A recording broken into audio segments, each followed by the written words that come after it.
ever danced with the devil in the pale moonlight? I always ask that of all my prey. I just like the sound of it.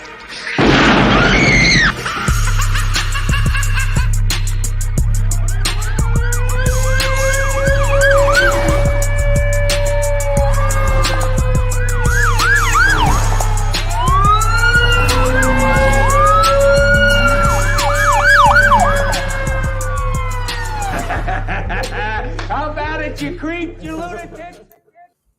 Good morning, Raider Nation. What is the deal? Happy Tuesday. Yes, indeed. Second day of the motherfucking week with the motherfucking creeps. What's happening with everybody out there this morning, man? It's good to see you guys, man. It is another morning that we are alive, breathing as a nation. Raider Nation. The only nation that matters. You feel me? So with that being said, man, shout out to everybody that's out there. Like we always do about this time, we wait a little minute for people to get the link, click on it, and go ahead and come up in here and get in the chat and talk that shit. Talk that motherfucking shit. But right now, let me go ahead and give shouts out to my extended family. Yes, indeedy. Like to see my people up in here. We got Eagletarian 207. What's up with it, bruh?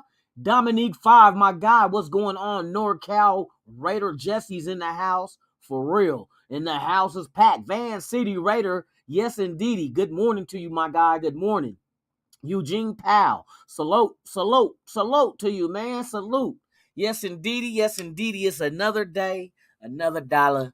Hope your coffee is hot, your breakfast is warm, everything is going smooth for you this morning, whether you're East Coast, West Coast, or even out the country. You know what I mean? Whether you're out of the country, you know what I mean? Might be somewhere else out in the country somewhere. Out of the country. You know what I mean? In another country. You know what I mean? Salute to you. Hope your day is going smooth. Hope it's going well. Some of you guys may get be nighttime. You know what I mean? Might be night. But it's not night here. We up. We up. Yes, indeed. As you know, yesterday we went over the little discussion and going into the stats of what Brett Favre ran his fucking mouth about Aaron Rodgers and fucking Derek Carr.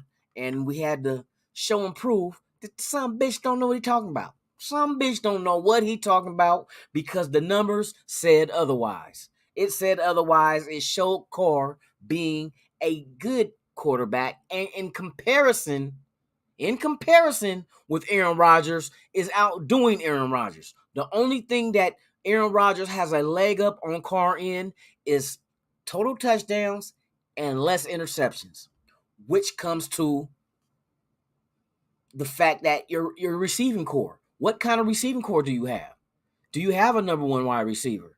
Of course, your interceptions will go up if you're forcing it to mediocre wide receivers who precision in route running ain't their best aspect. You know what I mean? Whereas someone like Davante Adams, you know what you're getting. You know what you're getting. And if you want to, and another detail I left out, let's go back to college. Don't forget, what year was it that Carr, let me show you this shit. Carr and Davante Adams had one of the best years in college, and the numbers were like, for college stats, was like excellent. Like, oh shit. If they can duplicate that success in the pros together with the Raiders, yeah, we in the mix. We in the mix. Let me see. What record year was it that Carr? What record year at Fresno State did Derek Carr and Davante Adams have? All right. According to Sportscasting, Davante Adams set all kinds of records at Fresno State with Derek Carr as his QB. Adams' numbers at Fresno State look like video game numbers. In 2012, he had 100-plus catches and over 1,000 yards. So 2012, this guy had over 100 catches and over 1,000 yards receiving in college. In college. College don't have 17-game seasons. They don't have 16.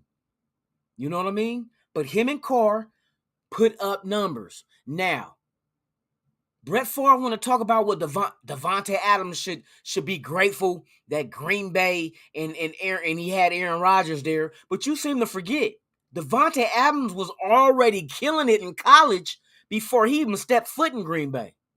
Him and Carr was killing it. So we're just going to overlook college. You can't overlook college because what you do in college dictates what happens to you in the pros. Whether you go first round, number 1 overall, second round, if you don't get drafted at all that shit comes into play. And obviously, those two went to the NFL and are performing at a very high level. So we can't just dismiss what they've done in college. See, that's and getting off, I'm not just going to solely be on the Aaron Rodgers, Brett Favre shit. I want to get to what to expect from Davante Adams and Derek Carr the second time around. Second time around. First time around was college. They broke records. What are they going to do for an encore in the pros with the weapons that's around him as well? I'm telling you, it's something that's going to be the linchpin that makes us that team. That team, because right now, you're starting to hear some of the pundits start ringing our names are coming out their mouth. And it's not in the fashion of being negative. They're starting to speak positivity. But I kind of don't want that shit to happen. I don't want you to all of a sudden now lose that energy that you once had talking about the Raiders are going to be 4th in the division. They're over and under is 6 victories. That kind of shit. Don't come back and now all of a sudden decide to change your own song and dance to a whole new script saying, the Raiders, man, the Raiders ain't did shit yet. So there shouldn't be no reason to make you change your mind right now. You know what I mean? You can't change your mind until the season start, and then we get into these games, and then we show you motherfuckers that doubted us that y'all look like dumbasses, and you're going to eat crow. Plain and simple. I'm going to go and get every single fucking video that each and every one of these pundits, so-called experts, downplayed Raiders and the acquisitions this team made in the offseason. Because they downplayed it. We get Davante Adams, and now they want to go ahead and shit on Davante Adams like, Davante Adams is the 6th best receiver. How in the fuck is that possible when he was number 1 right before the trade? Oh, I know what it is. You're saying Davante Adams is only good because of the quarterback. Oh, gotcha. Okay, so if Carr and him was killing it in college, then him and Carr again should do the same thing then, right? That's basically what the pundits are saying. It's the quarterback that made Davante Adams good, because you can't just jump from 1 and fall to 6 just in one day of a trade. Going from Aaron Rodgers, going to Derek Carr, it dropped them 6 spots as far as wide receiver rankings?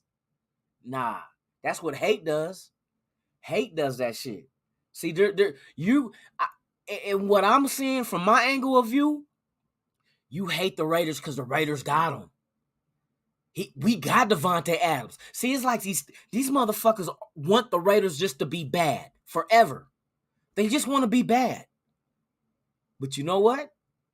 Times have changed. Gas is no more under $1 a gallon like it was back in the day. You know what I mean? Minimum wage is more, but inflation causes prices on everything to exceed what the fucking market value of that shit is, such as gas, eggs, because they're going to factor in the petrol into the fact of food that travels on land in truck. All that shit gets inflated. So shit changes.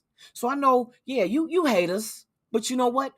I think we're the only team in the NFL that hate is our fuel.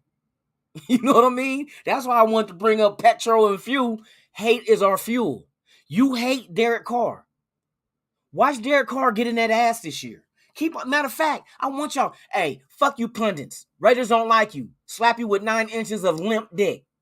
Now, I hope that just stirs you up and be like, I hate the Raiders because of their fan base. Yeah, and the fan base hates you too. So keep hitting that fucking bee's nest. You know what I mean? Keep throwing rocks at that motherfucker. Keep poking stick at that dog behind the fence. Because once that fence get unlocked, that dog ain't going to forget you was poking that stick. And he going to bite the shit out you.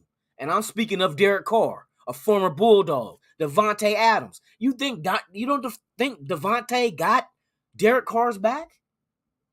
With all the naysayers, you think Devontae ain't going to go out of his way to make sure Carr shines. That's the other aspect nobody's talking about. That's another point of it. You do not think Devontae's going to bust his ass to make sure his friend, his quarterback, looks good. I'm telling you. You're causing something that's just going to shit on the whole league. Every fucking team he's got, and please, I want bulletin board material from these other teams we play. I hope somebody on these other teams say some old outlandish ass shit about how Carr ain't good, Davante Adams still ain't gonna do. Somebody on the team is gonna say shit, and it's gonna get on Twitter. And by the time they delete it, it's gonna be too late because everybody's gonna screenshot it and share it. But yes, you guys will see. Raider 78 in the house, man. What's going on with you, man? Thank you for pulling up. Let me post this up. My guy Van City right here. With it being Al Davis's birthday, and there's a couple of these people. Yeah, hey, Al Davis. Yeah, for those who wasn't here yesterday, Al Davis' birthday is 4th of July. So it's not Independence Day, it's Al Davis Day. They changed it. For real. Shout out to everybody out there in the chat, man. All right. So with Al Davis' birthday and the couple tribute videos people made, I have a feeling A is going to be Smiling, Love the Joes, Crosby.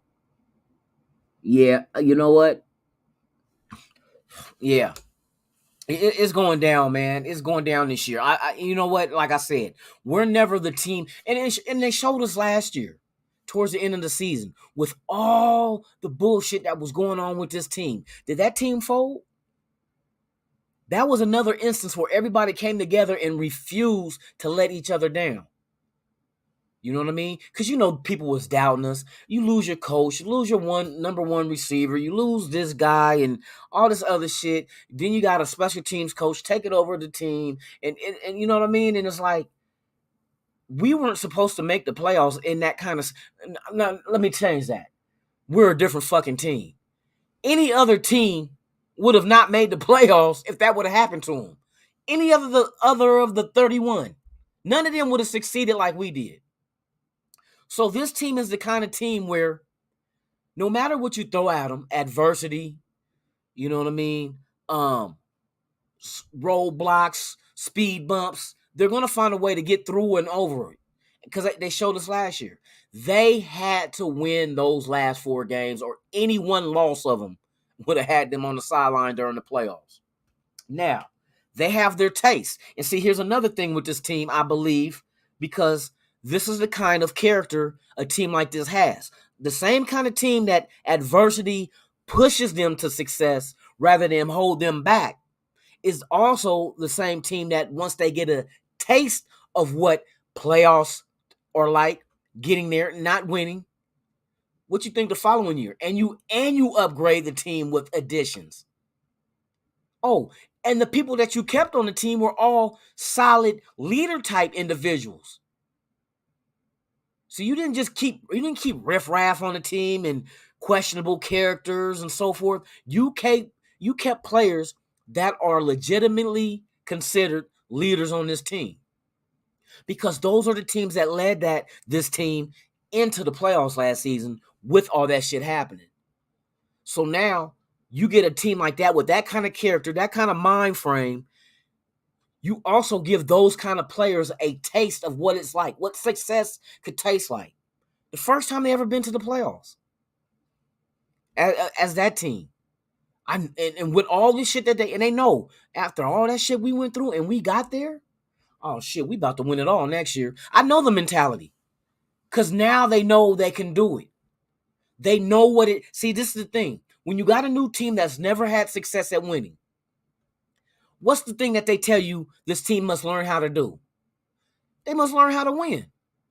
And it's going to take a lot of L's before you see any W's. On a rebuild, on a brand new team, you know what I mean? It's going to take a lot of L's before you see your first W.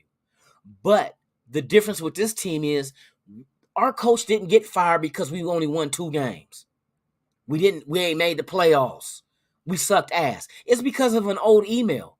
See, we're in a different kind of situation. Has there not ever been a team that lost their coach in the middle of the season, not because of performance, because of 10-year-old emails?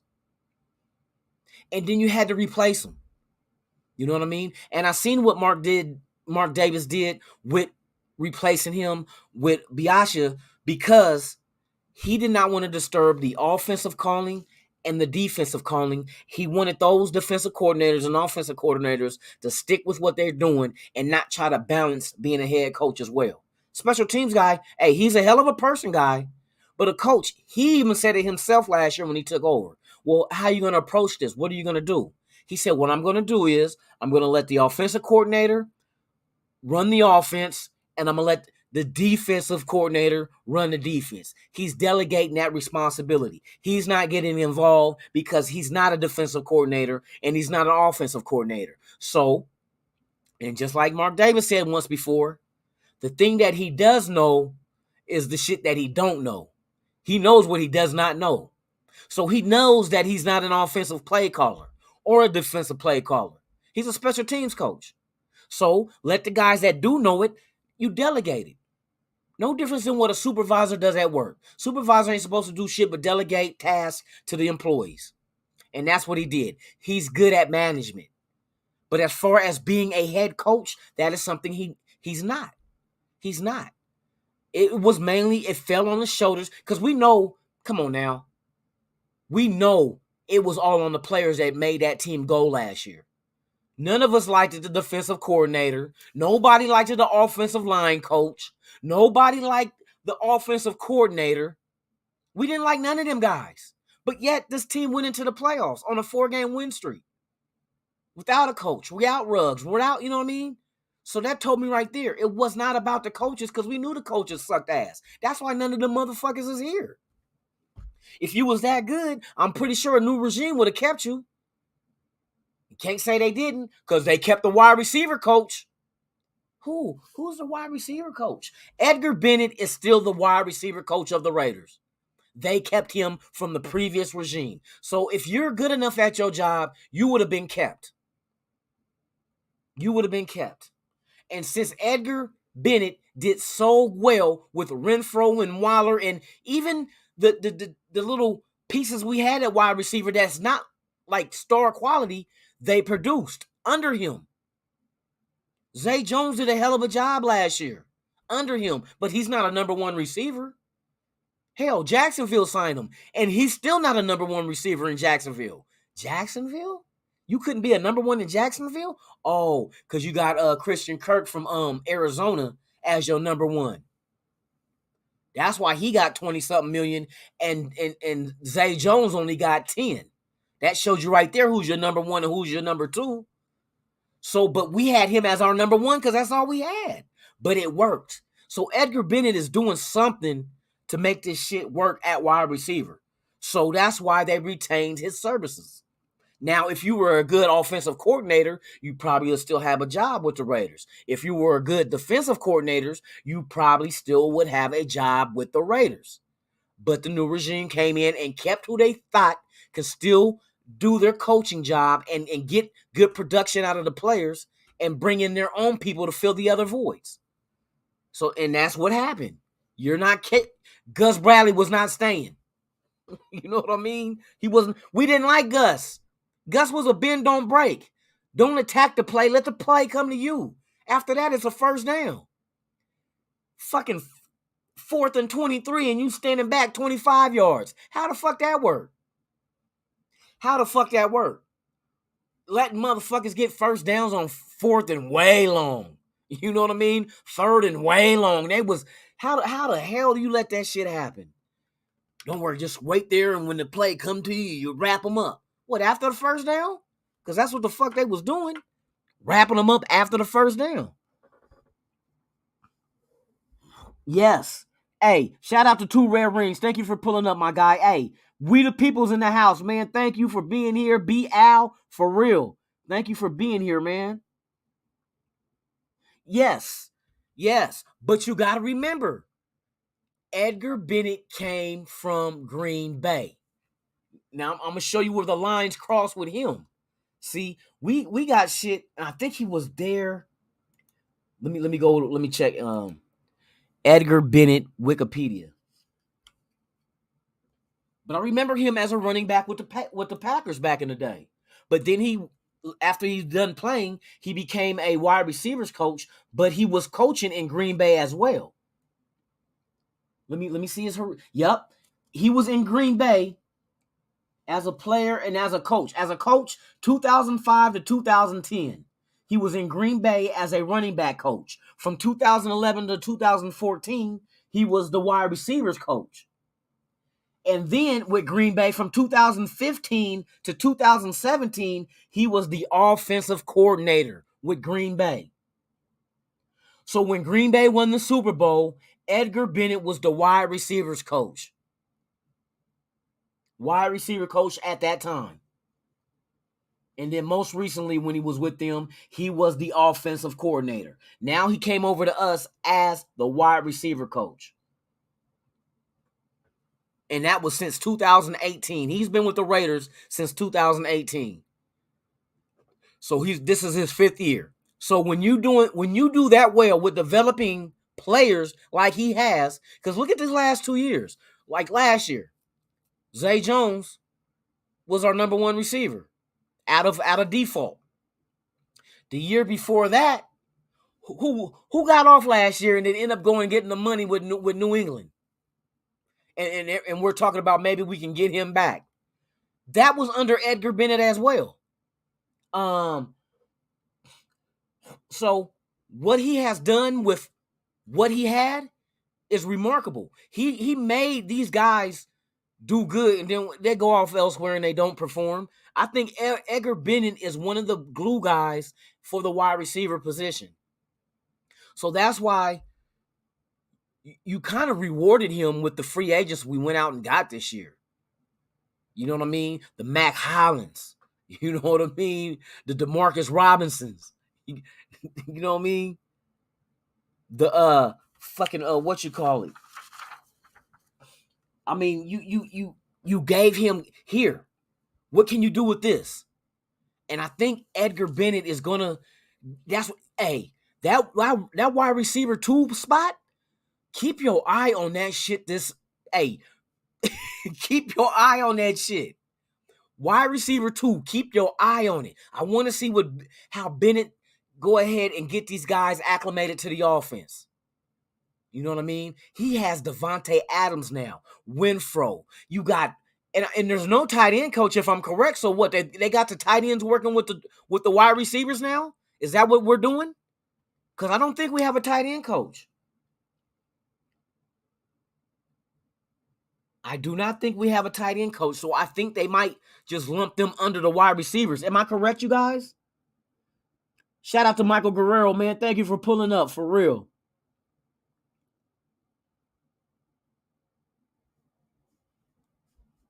Whose last name? Oh, We the People?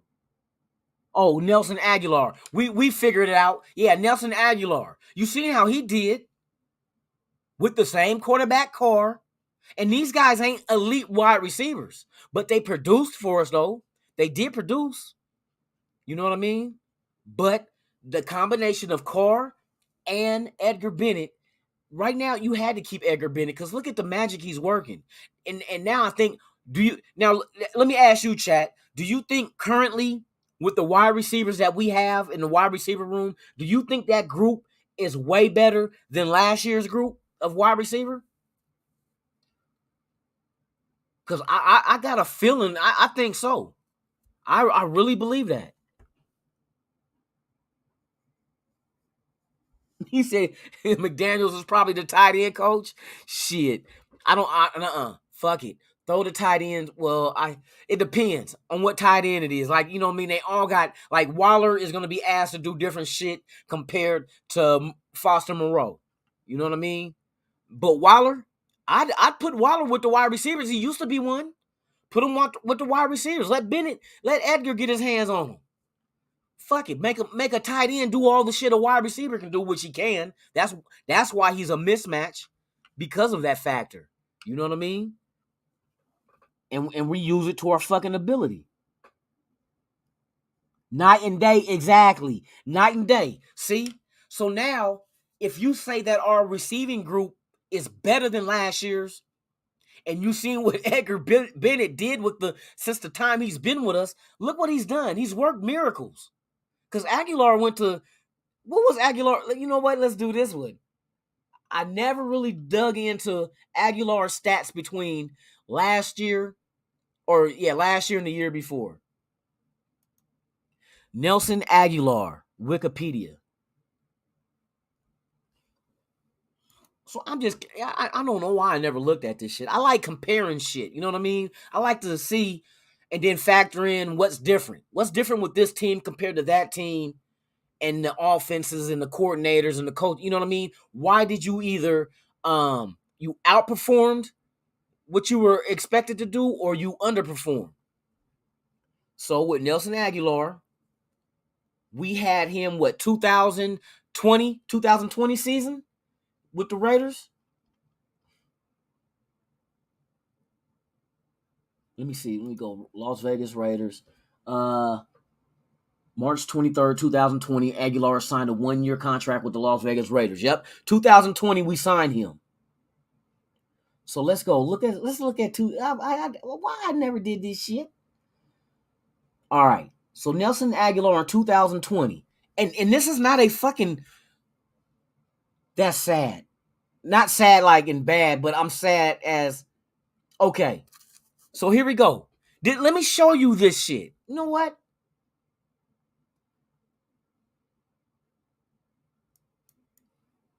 Oh my God. So we see, and here's another thing that we're going to go back and look at Carl. Let's see, 2020. I want to get the whole, you know what? I can get the whole thing on the screen. Oh man, why I do that shit? Okay, here we go. Playoffs. Okay. Let me get all these stats on the board so we can see this shit. I don't care about the running, the fumbles and shit. I want to look at the straight stats. Okay, so here we go. We're going to look at Aguilar. Now, check this out. Check this out, you guys. Now, this is Aguilar's from 2015 to this past season. He only played with the Raiders 1 year. What's his best number? What's his best stats? and don't forget, he's been in the league with Philadelphia for years. But from 2015 to 2019, Aguilar's best yardage season, he had 2 of them. 2017 and 18. 768 yards, 736. What the fuck he had with us in just one season? One season. And look, one season with us, his receptions were not even up there with, it took him over 60 receptions to have over 700 yards with Philadelphia. It only took him 48 with us to get 896. Round that off to 900 yards. Now look at the average. That's the best average he put up in his career, was 18.7. With his longest being 85. That's the most in his career. Look at the touchdowns. He had 8 touchdowns that year with us, and he tied that 2017 year with Philadelphia when he was with Philadelphia with 8 as well. See, this is the shit I'm talking about. So, who do you give the credit to with Aguilar doing what he did in just one season with us compared to all the other seasons? Is it the quarterback? Did Carr get him those numbers? Was it the offensive coordinator? Carr's the one that was throwing him the ball, man. Carr was throwing him the ball. That's why it just baffles me how they want to bash Carr so much and try to say that this guy is not a solid quarterback. The only thing he lacks is a fucking Super Bowl. But if you give him the right pieces, look, he turned Aguilar into damn near 1,000-yard receiver. Aguilar is not a 1,000-yard receiver by any stretch of the imagination. He's never had 1,000 yards in his career. Then he goes to New England. Look, he gets half of that shit in New England. But his all-time best numbers is with the Raiders for only one season. Did Edgar Bennett have something to do with that? I would say so, from a coaching standpoint, and then Derek Carr from a player quarterback standpoint. Those factors made Aguilar what he got that money with New England. And you know what? Some of you guys in the chat had said before, maybe we should go ahead and go get Aguilar back. That might not be a bad idea to put Aguilar at the number 2 wide receiver. But the thing that you have to factor in, like I just mentioned, that you would have to open your eyes and see and be like, well, maybe it's not just Aguilar. Maybe one of these guys that we have now can do the same thing in this offense with Carr and Edgar Bennett. I believe so. I believe McDaniel's offensive scheme, his system, is better than Gruden's. Because even Carr is seeing that. Like, no wonder this guy's offense is tremendous. You know what I mean? They're learning this offense, and it's showing them that, hey, McDaniel's offense mixed with Edgar Bennett as wide receiver coach and Carr as the quarterback, that's your real three-headed monster on offense. Your real three-headed monster is McDaniels, Carr, and Bennett. Because Bennett is making these fucking wide receivers look like fucking studs. And we know it had to be that, because how else do you go to another team and don't produce? So maybe we don't need Aguilar. Maybe the next Aguilar is already on this team. Let them compete for it. Let Edgar Bennett get his hands on it. Let the receivers compete for it. I guarantee you, whoever winds up getting the starting position at the wide receiver 2, and you complement them with Adams, Renfro, and Waller in our run game, and you solidify the right side of the line, is lights out. Lights out. I will go out there and say this. If all those things I just mentioned, and the only things that we have to worry about falling into place and being solid for us is figuring out wide receiver 2, right side of the offensive line can hold up, and the running game is by committee is with Zeus and them, and Josh Jacobs, and if we can get a Drake back healthy with the power blocking scheme, you know that works wonders for the run game. Because you're going to get a lot of double teams on the offensive line, and you're going to get the guard pulling to open up that basically blocking for the running back. Man, that hole going to be so open. I'm telling you, if all that shit that I just said happens, this team will put up 30 points a game easy. Easy. Easy. Because we could have did that last year, but the thing that held us back, red zone inefficiency. We were inefficient in the red zone. We could not produce touchdowns, but kept settling for field goals. So you're giving up 7 and only getting 3. That's 4 points you leaving out on the field. And we did that time in and time again. Our red zone scoring was not good at all.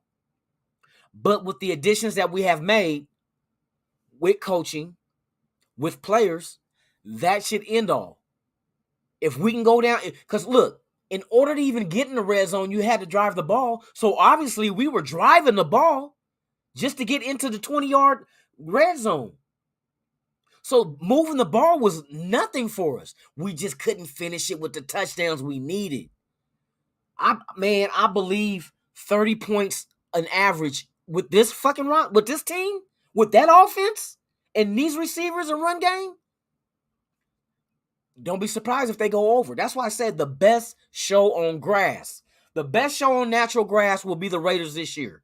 If you don't have a high-powered offense to be able to match us, but I don't even see that, because I believe our defense will be just as good, because that offense, that kind of offense that we can produce, that offense will have to go up against our defense in practice, which means that defense will get stronger with guarding any team in the NFL. There will be no other team fucking with this offense. I said that shit. I'm out on a limb with it, but I back my team, and I'm not speaking just because I'm a Raider fanboy. You motherfucking right, I'm a Raider fanboy. Fuck it, I'm a fan man. I'm a Raider fan man all day long. I ride with this team. But to step outside of being a fan and looking at what they're building, that's why it cracks me up when these other, because see, these motherfuckers on TV see this shit. They look at what the potential of the Raiders is. That's why they're hating. Why else would you hate on a team that ain't did shit? How do you hate on somebody that don't do shit? Usually the motherfuckers you hate on is the ones that talk all that shit. Oh yeah, I'm gonna do this, I'm gonna do that, and don't do shit. They get smoked for it. But if a motherfucker's already not good, so they say, if we're not good, why even waste breath on, oh, the Raiders are just gonna be the Raiders? But they're saying some outlandish shit. You know what I mean? Oh, Devontae's the sixth best receiver. Raiders gonna be fourth in their division. Only gonna have about 6 wins. Motherfucker, we ain't even played a game yet. Where you getting all these numbers from? What you can't take Davante Adams' numbers from last year and try to incorporate what he could do this year, because if that's the case, he gonna kill it because he had over 1,500 yards. So we know it's not that. You can't mention the 11 touchdowns that he had last year. You can't mention that. You can't say Carr is gonna be a downgrade for him, because look at what Carr has done to every fucking receiver this year. Not this year. Okay, who was a 1,000-yard receiver last year? Renfro. Who was a 1,000-yard receiver the year before that? Waller. You know what I mean? Oh, my God. Oh, and to be fair, didn't Waller get over 1,000 yards in 2020? Here we go. I don't think nobody's seen this shit. Let me get Waller real quick. Hey, let me call Waller. Hey, Waller. Hey, man, what you doing right now?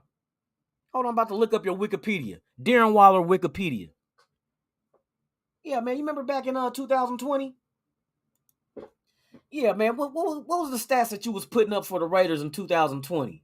I'm trying to see something real quick, because there's something that I overlooked with you and others that nobody really paid attention to that shit. What was it? Oh, are you serious? 1,196 yards? How many receptions did you have?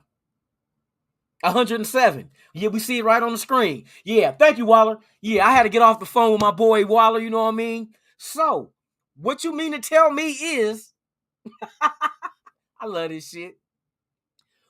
What are we asking about this year? And I've seen a story where they talked about it. They said, is it possible for the Raiders to have 2,000 yards receivers? Right? Could it be Davante Adams and Renfro or Waller? I'll throw out 3. Fuck it, why not all 3 get 1,000 yards? You know what I mean? But what we overlooked was, you mean to tell me in 2020, Darren Waller had 1,196 yards? And that same year, fucking Aguilar had almost 900, so he almost had 2 1,000-yard receivers that season? What? Nobody said shit? Nobody said that Aguilar and Waller could have had 1,000-yard receiving seasons in the same season? But they're talking about, can the Raiders do it this year? Can they do it with Adams and Renfro? Can they be the 2 1,000-yard receivers? Because the Raiders ain't did it since Rice and Brown. Rice and Brown were the last time the Raiders had 2 1,000-yard receivers. And I'm including Waller as a receiver, because you throw him the ball and he catches that shit. So you mean Carr almost had 2 1,000-yard receivers in 2020? What? Hold on. Let's. So he was just 104 yards away. He probably could have got that if he would have started 16 games and not 13, huh? You know what I mean? And he only did it with 48 receptions. See, and then here's the difference. So 48 receptions, fucking, so 40, 48, so not almost 50. See, let's go back and look at Waller. Waller had 107 just to get to 1,100. 107 receptions is what Waller needed to get over 1,000 yards. What the fuck, motherfucking, what Aguilar needed? 48 for almost 900? How many yards you think Aguilar would have had with another 50 targets? On average, another 50. This dude could have had over 1,700 yards receiving. That's just an average. I'm just doubling it. That's all I'm doing. If he did that in 48 receptions, 100 receptions would have gave this dude, and I'll knock off some. Fuck it. Let's knock off some yardage just to be fair with it. Because you run it off, it'll be 900 yards. Okay, won't be 1,800. Let's take 100 yards off of it then. 1,700? I'll take 1,600. Devontae did 1,500 last year. You mean Aguilar possibly could have had 1,600 yards if the receptions were doubled? Come on, bruh. So Aguilar did all that shit by himself. Carr didn't have nothing to do with that shit. Just like Carr didn't have nothing to do with fucking Waller getting 1,100 yards. Oh, it don't stop. Every year Carr had 1,000-yard receivers, it looked like. He almost had 2 in 2020. Because last year, it was Renfrow. Let's look at his reception totals. Yeah, we up in this motherfucker, boy. Hunter Renfrow, Wikipedia.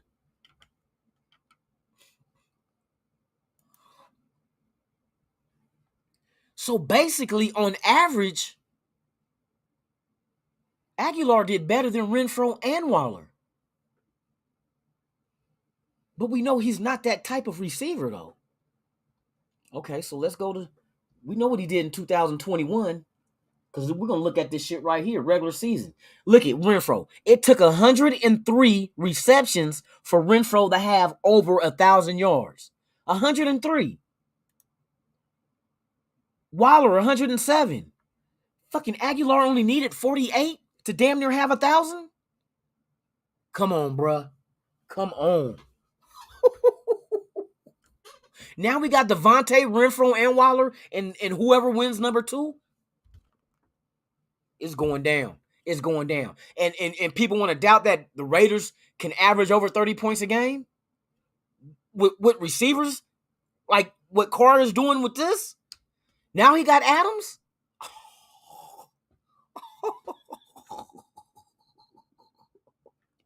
Oh my God.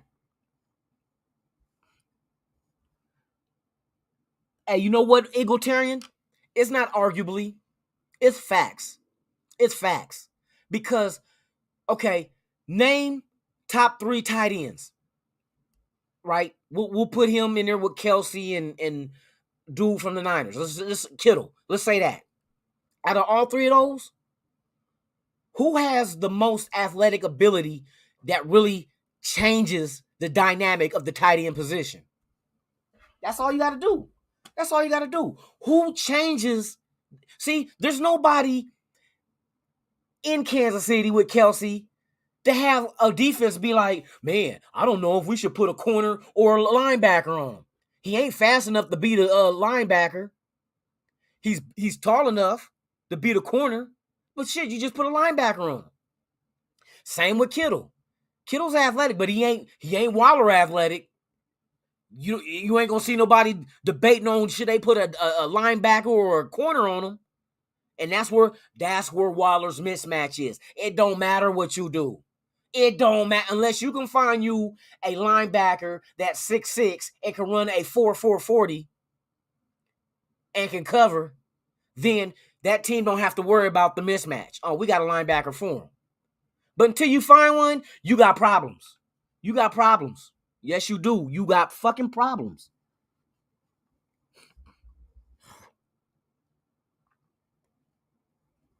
Exactly, Egalitarian. He has that athletic ability that changes the dynamics of the tight end. That's it. That's all I'm saying. See, usually you think of tight ends, they're big and lumbering. They're not the fastest guy, but they're big. They can catch. They can sit down and catch balls and, you know what I mean? No pause. They're catching balls. But Waller, just his athletic ability, him used to being a wide receiver, moving into the tight end position, changed the dynamics of that shit. I'm going to tell you another one that the Raiders did that changed the dynamic of a position. Y'all ready? Marcel Reese. When Al Davis took him from tight end and put him at fullback Do you know how much of a threat at tight at as a fullback coming at the backfield to catch? Al Davis did that shit. He did that shit. That changed the fullback fucking position. You never had fullbacks that were like tight ends. You know what I mean? And Al Davis changed that shit. And so the same thing happens with this situation here, even though Baltimore had him, but fucking Waller was a wide receiver in college. Converted to tight end. So I'm telling you, his athleticism makes it hard for defenses to figure out how to cover him. So why they're worrying about who to put on Waller, they also got to worry about who they're going to use who they're going to double Adams or Renfro. Because we know if you don't double, it don't even matter if you double Renfro. That motherfucker breaks ankles. That motherfucker, they need to give Renfro a motherfucking Ace Bandage commercial. Hi, I'm Hunter Renfro. When I'm on the field and breaking ankles, I bring this to help the other team. What's that? Ace Bandages. Give them extra ankle support because they're going to need the shit. Fucking doing Ace Bandage commercials for the other team. Not for the Raiders, for the other team. When you put your corner on me, I got this for him. Ace Bandages. Help support his ankles because they're going to break. Mr. Tin Man, boy, I tell you. You said you did not realize that Marcel Reese. Yes. Marcel Reese was a tight end, converted to fullback. See, and that what changed the ass. And he was good at that because catching out the backfield, shit. And he was a big dude. He was a tight end dude. Matter of fact, let me I want to look at Marcel Reese. Oh shit, man. I miss this guy. I'm glad he's still with the organization too, up in the upper echelon of the organization. That was a good move for Mark Davis. Marcel Reese. Let me move this off real quick so I can find this shit. According to Wikipedia, Mark. Because I think he let me see.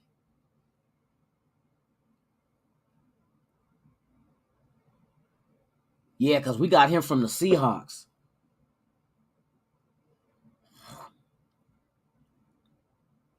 No. We didn't get him from. I'm tripping. He was with the Dolphins, but I think he practice squad? He might have been practice squad with the Dolphins, and the Raiders got him that same year in 2008.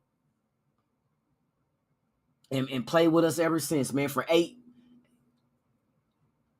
Damn, he played 9 seasons.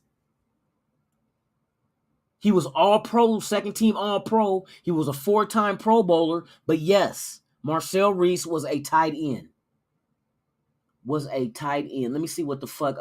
I never knew about his Dolphins history. He was signed by the Miami Dolphins as an undrafted free agent in 2008, that same year. He was later cut after not making the final squad. The Raiders picked him up and experimented with him in a variety of positions, and in this process found that fullback fit him best. Reese spent the entire 2008 season and the majority of the 2009 campaign on the Raiders practice squad. In 2010 NFL season, he emerged as the starting fullback for the Oakland Raiders, hauling in 25 receptions for 333 yards and 3 touchdowns while rushing for 122 yards and 1 touchdown. He blocked for Darren McFadden, who rushed for 1,157 yards and 7 touchdowns. So yeah, tight end was Marcel Reese, and then he got converted to fullback. That was a brilliant move by Al Davis. Because like they said, as a fullback, he had 333 yards receiving. As a fullback. Come on, man. Hey, I can't wait. Hey, when this team gets back on track, which they should be, man, and they start throwing them kind of numbers up again at all these different positions, and then defenses are going to scramble to get extra help to one side or the other, and then we exploit that. That's why I said we're going to have the kind of offense where we can dictate to a defense what we want them to run just by our look, just by our offensive look. You know what I mean? We can set up a look to make you be in a certain defense, and we know exactly how to attack it, because we can attack it from any angle. We got weapons all over the field to attack it from any angle. Even the fullback, Jacob Johnson from the Patriots, he's a beast. He is a beast. There's a reason why you let Ingold go and you brought him in. He knows the system, and when it comes to blocking, this guy makes 300-pound linemen stop in their fucking tracks. That's going to be tremendous for our run game. Tremendous. You know what I mean? So I expect, and I'll go out and say this year too. Josh Jacobs and Zamir White will be your number 1 and 2, your two-headed monster this season. Drake, I don't know. I don't know. They ain't said shit. They said if you drink beer, look, I'm off subject. If you drink beer out of the straw, you get drunk faster. We about to find out.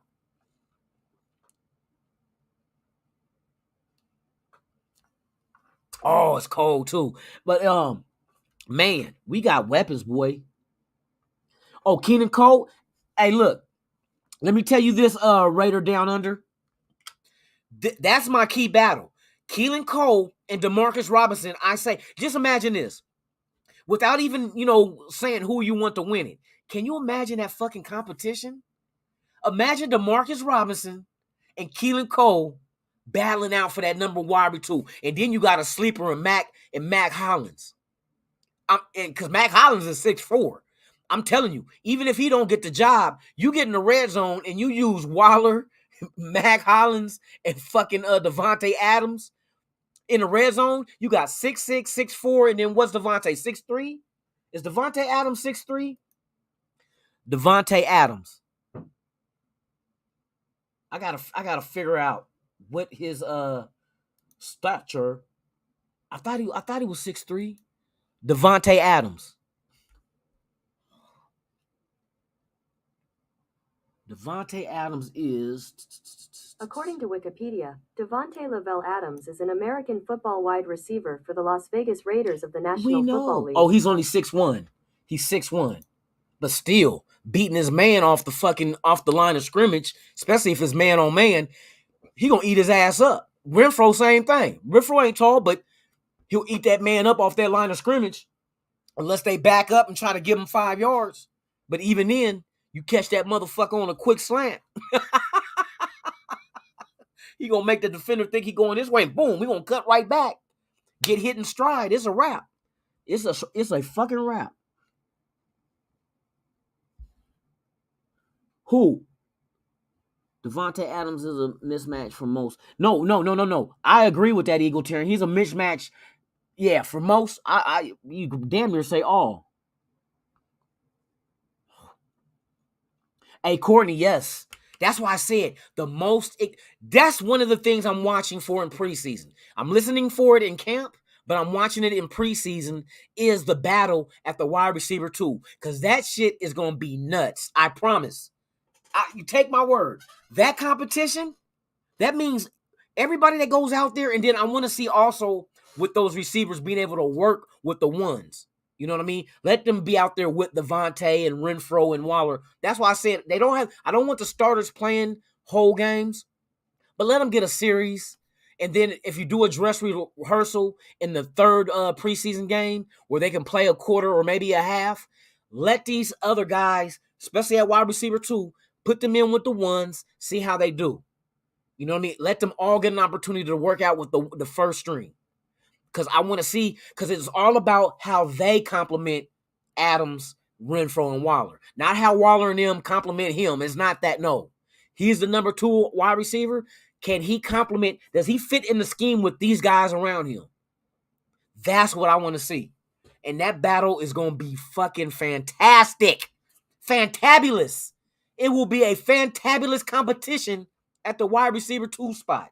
You heard it here. You heard it here. I believe that shit. I can't wait. I can't wait till the Hall of Fame game. I can't wait for that shit. I can't wait for that shit. Oh, my God. On national TV against the Jacksonville Jaguars on Thursday night. The first Thursday in fucking August. Dude, do you know this is the 5th of July? We're almost 1 week into July. Oh, my God. Camp starts in over a week. For 2 weeks, we get to sit back and listen to who's doing what. And then we get the fucking Hall of Fame game to see them on the field doing they shit in the silver and black. Ain't nothing better than that, Jack. Got bars. Michael, for real though, man. For real. I mean, you sit here and think it's slowly approaching us. It will be here faster than we know it. Faster than we know it. We will have preseason. We will get to see these battles unfold. I want to see Zamir White. You know what I mean? Get The Rock. I want to see what Britton Brown can do. You know, I'm curious. I want to see at least a vanilla example of what the offense is going to do. I know we're not going to run everything, but the formations and shit, you should get the right formations, just not what they're going to run out of. I wouldn't show my hand either, but I know they're not. So defensively, I want to see how this shit work with the linebackers that we got. I want to see Rock Ya-Sin, and I want to see who else I want to see. I want to see exactly what they're going to do with Abram. We're guessing, put him in the box, do this, do that. Let's see what Patrick Graham does with Abram. I'm curious. Is he going to play a lot? I know there's going to be some starters that's going to be in there because they're still trying to win their position, whether it's first or second string. They're going to be in there. So either they're going to lose their starting job or they're going to gain one.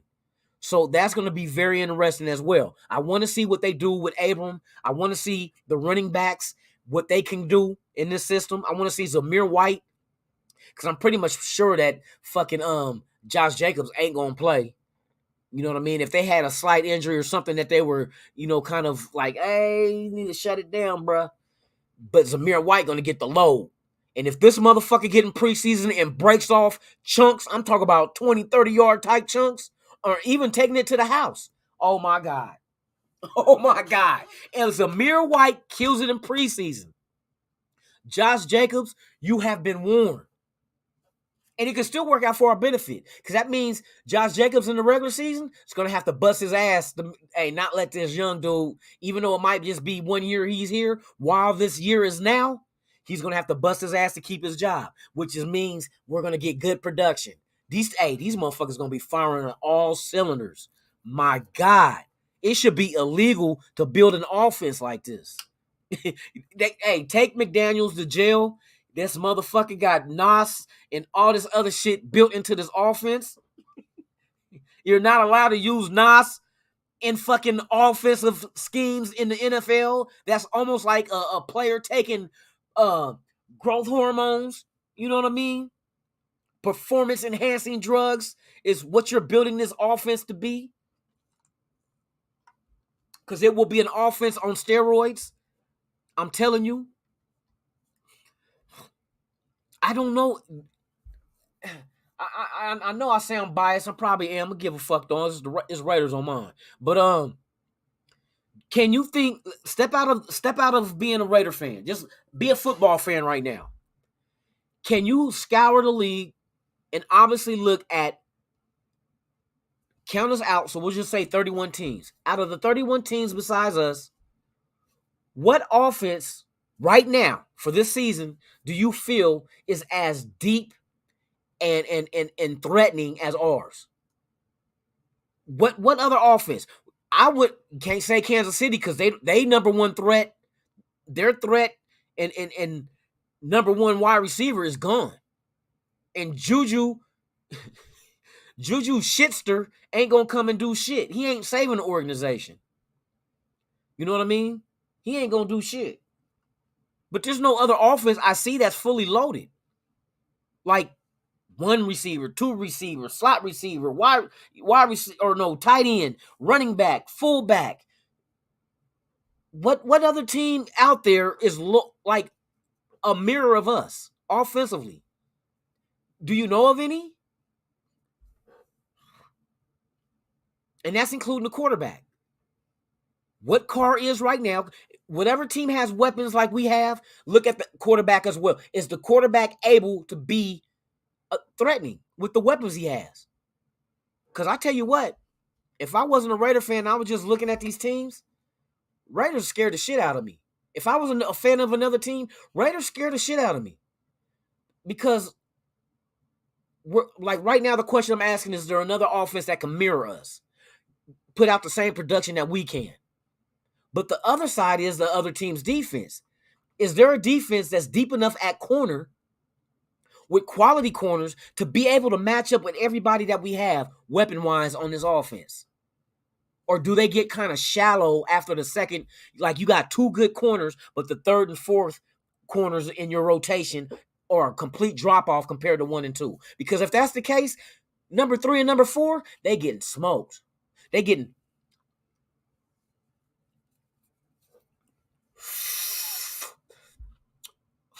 smoked. These motherfuckers getting lightning and shit. Getting smoked because 3 and 4 is going to be on probably, let's see, if you got 4 good corners and we line up out there with, I'm not even mentioning number 2 wide receiver, but we'll say Cole, Keelan Cole. Say Cole made the number 2 wide receiver spot, starter. So you figure Davante Adams is probably going to get the double team if they double team anybody. So he'll get as a number 1 receiver, he'll get the double team. Then you got fucking the number 2 Keelan Cole probably get they'll probably put the third corner on him because they're going to use the one. If they double his ass, they're going the number 1 corner, number 2 corner will probably be Renfro. Number 3 corner will be on wide receiver 2, or better yet, they might. I don't think they're gonna put a fucking linebacker on. They're not gonna try to do a linebacker on Waller. That motherfucker's gonna get smoked. Waller be wide open down the field, man, for bombs for touchdowns. So if your fucking corners is garbage at 3 and 4, a big drop off from 1 and 2, you're fucked. You are fucked with no Vaseline, man, with no early pullout either. Nigga, the motherfucker will be in your colon. Stroking your kidneys. You getting fucked. And I don't know a lot of teams that are deep in their corner rotation that's 4 deep. Who's 4 deep in the NFL in their corner rotation? One, you got your starting corners, 1 and 2. Who's their backups? Or do they got faith in the backups, the 3 and 4 corners to come in for the 1 and 2s? Do you really have faith to put your number 3 fucking corner against Adams? Because if you go in there on a rotation, that's probably what's going to happen. Because 1 and 2 going to be on each side of the field. You know what I mean? So if one of the motherfuckers got to come out and then all of a sudden Carr sees, oh, they done put their third fucking corner on fucking Davante, yabba dabba do. That's their little code word in Fresno State. I made that shit up. Yabba dabba do. That means shake the fuck out of him and go. Hey, Davante gonna come off the line, but bam, boom, gone, and Carr just gonna loft it, just like Fresno State. Because once Davante got him beat, and there ain't gonna be no safety back there trying to help him. Nah, can't do that one, bro. You gonna need all the help you need. You gonna bring the help up, especially if the run game is killing it. They're gonna stack the box because they gotta kill the run because that play action is gonna kill their ass. That's why I said, what fucking other team is this fucking scary? You got Freddy Krueger at wide receiver 1. You got Michael Myers at wide receiver 2. Your slot is fucking, you know what I mean? The girl from The Ring. And then your tight end is motherfucking Jason. That's how scary that shit is. That is how fucking scary that shit is. You got horror movie villains on your... Ooh, somebody should remake the fucking offense weapons with fucking psychotic ass horror movie villains. Let Davante be Freddy. Or no, Freddy, because he's gonna shred motherfuckers up. No, let Renfro be Freddy. Then you can make Davante, make him Jason. Make Waller fucking Michael Myers. Oh my God. That'll be a cold, dope ass fucking makeup. Man, you change that shit up where they actually like wearing the jerseys and shit, but they're the horror movie. Hey, I might try to look into that shit. That might be kind of, hey, that's my idea. Don't you steal my shit. Man. Hey, AJ Cole gonna be on. He gonna have a Nintendo Switch with his feet up. Like, yeah, I'm getting paid for this shit. Playing Mario Kart. You know what I mean? Shit. Hey, I at first I said Demarcus Robinson will get to number 2, but then going over their tape and watching, Demarcus Robinson remind of what he does. Not saying his ability, but what he does is a lot what fucking Renfro does. Like, move the chains. Them third down, like, catches the ball past the marker. He's good at that. But Keelan Cole, and I said this shit, I don't know if people agree, but if you watch his tape, the way that he has good awareness on the field and be able to work the sideline with his feet, keeping them in bounds, reminds me a lot like Crabtree. A lot like Crabtree. And the guy got solid ass hands. He catches the ball well. Keelan Cole, and I switched. I said, I think Keelan Cole's going to win that wide receiver too. But you know what? It's going to be fun watching the battle. I know that much. It's going to be fun watching the battle. That's why I said preseason, watch the battle at wide receiver too. That's probably going to be the most get your popcorn ready event for the Raider Nation that you're going to get. Because these motherfuckers is going to go out there and they're trying to get a starting job. We know Devontae got his, Renfro got his, Waller got his, but wide receiver too, that's a toss-up. That's why that battle is going to be so epic. And the people you got there competing for it are more than capable of winning that spot. It's going to be, hey, that's going to be some shit, y'all. Y'all be ready for that one for real. Buffalo, Philly, and Chargers defenses probably have a chance. Yeah, but do they go 4 deep in the corners? Because they're going to have to. You're going to have to go 4 deep. You're going to have 4 quality ass corners on your team fucking with our offense. That it just is what it is. And I'm not just talking about the after the 1-2 corners who they got, and then what's left, you bring in 3 and 4. Because there's going to be times you better pray to God that number 1 and number 2 have a concussion or pull lane or have to sit out for a play and go put in the 3rd and 4th on a fucking Devontae or Renfro.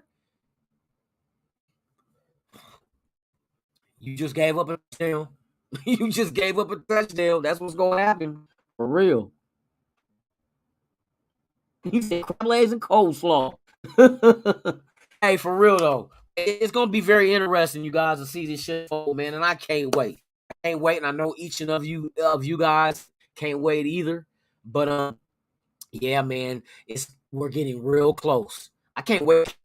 I want to hear where the camp battles are, and that's what you're going to hear that about in camp. You're going to be like, oh shit, he looked down and he went up over or Rock Ya-Sin, shit like that. You're going to hear.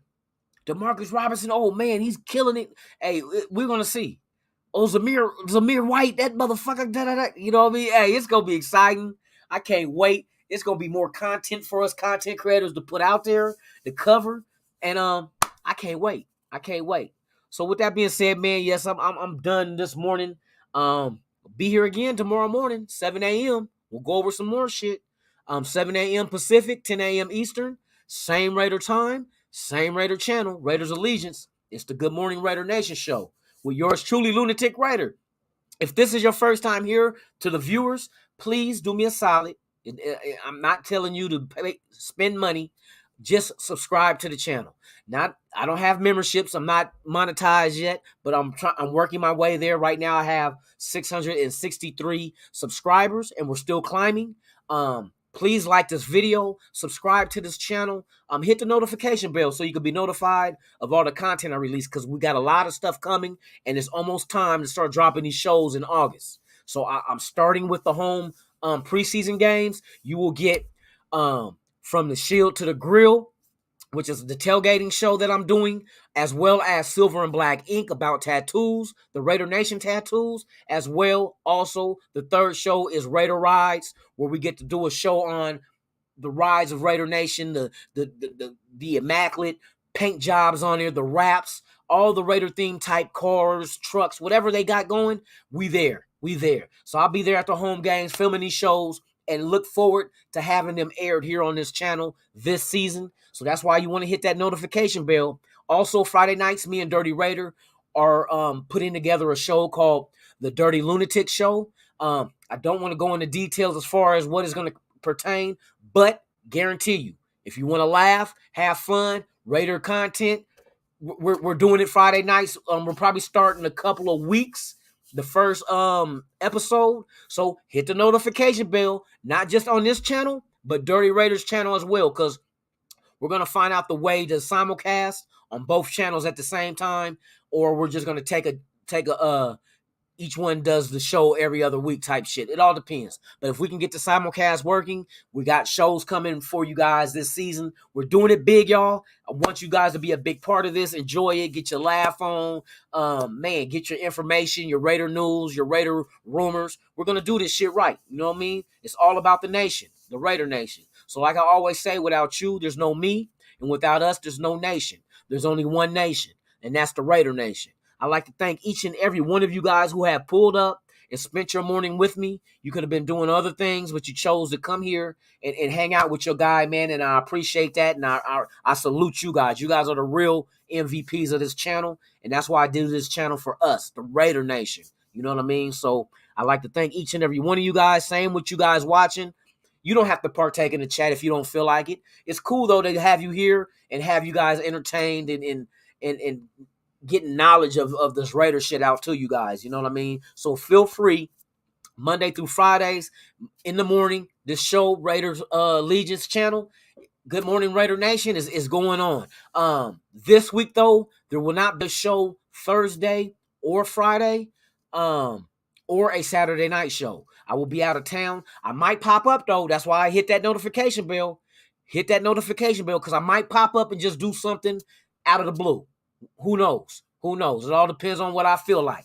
You know what I mean? Because I'll be out of town, but it's going down, man. I appreciate each and every one of you guys for being here this morning. I'll see you guys tomorrow morning also, 7 a.m. Pacific, 10 a.m. Eastern, man. We here live and direct. Raiders Allegiance, Good Morning Raider Nation with your host, Lunatic Raider. With that being said, man, enjoy your day, you guys. Be blessed, be safe, and I look forward to seeing you guys each and all tomorrow morning as well here at Raiders Allegiance. Lunatic Raider, I'm out.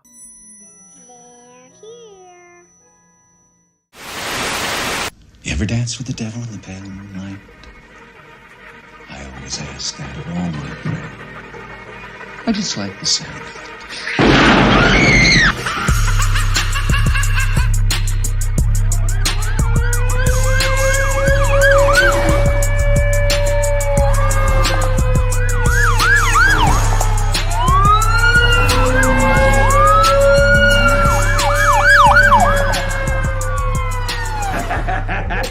How about it, you creep, you lunatic?